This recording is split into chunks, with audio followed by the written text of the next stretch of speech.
গত 5 আগস্ট ছাত্র জনতার অভ্যুত্থানের পর পাল্টাতে থাকে দেশের রাজনৈতিক দৃশ্যপট। এক সময়ের ঘনিষ্ঠ রাজনৈতিক মিত্র বিএনপি এবং জামায়াতে ইসলামীর 2 দশকের বন্ধুত্বে চির ধরে। সময়ের সাথে সাথে পাল্টাপাল্টি বক্তব্যে সেই চির যেন বড় ফাটলে রূপ নিচ্ছে। অন্যদিকে এক সময়ের চরম বৈরী সম্পর্ক থাকা চরমোনাই ও জামায়াতে ইসলামীকে ঘিরে রাজনৈতিক ঐক্যের আলোচনা চলছে সর্বত্র। ইসলামী ঘরানার এই 2 দলের নেতাদের মাঝেও চলছিল ঐক্য ভাবনা নিয়ে বিভিন্ন বক্তব্য। এরই মধ্যে দেশের ইতিহাসে ঘটল বিরল এক ঘটনা। দীর্ঘ মনোমালিন্য ভুলে এবার হাত মেলালেন বাংলাদেশ জামায়াতে ইসলামী এবং ইসলামী আন্দোলন বাংলাদেশ।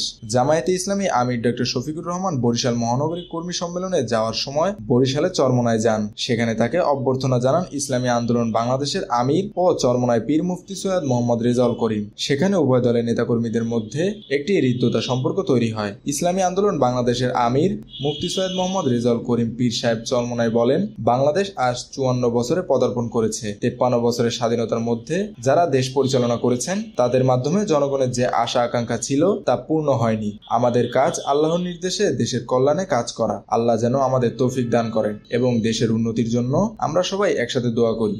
এ সময় জামায়াতে আমির ডক্টর শফিকুর রহমান বলেন, আমি আজকের এই মঞ্চ থেকে বলতে চাই, আমরা শুধুমাত্র আল্লাহর জন্যই একত্রিত হয়ে কাজ করছি এবং ভবিষ্যতেও তা করে যাব। আমাদের দেশে 18 কোটি মানুষের মধ্যে 90% মানুষ নিজেদের মুসলমান হিসেবে পরিচয় দেয়। তবে বাকি 10% বা তার কম বেশি যারা আছেন তারাও এই দেশের মানুষ।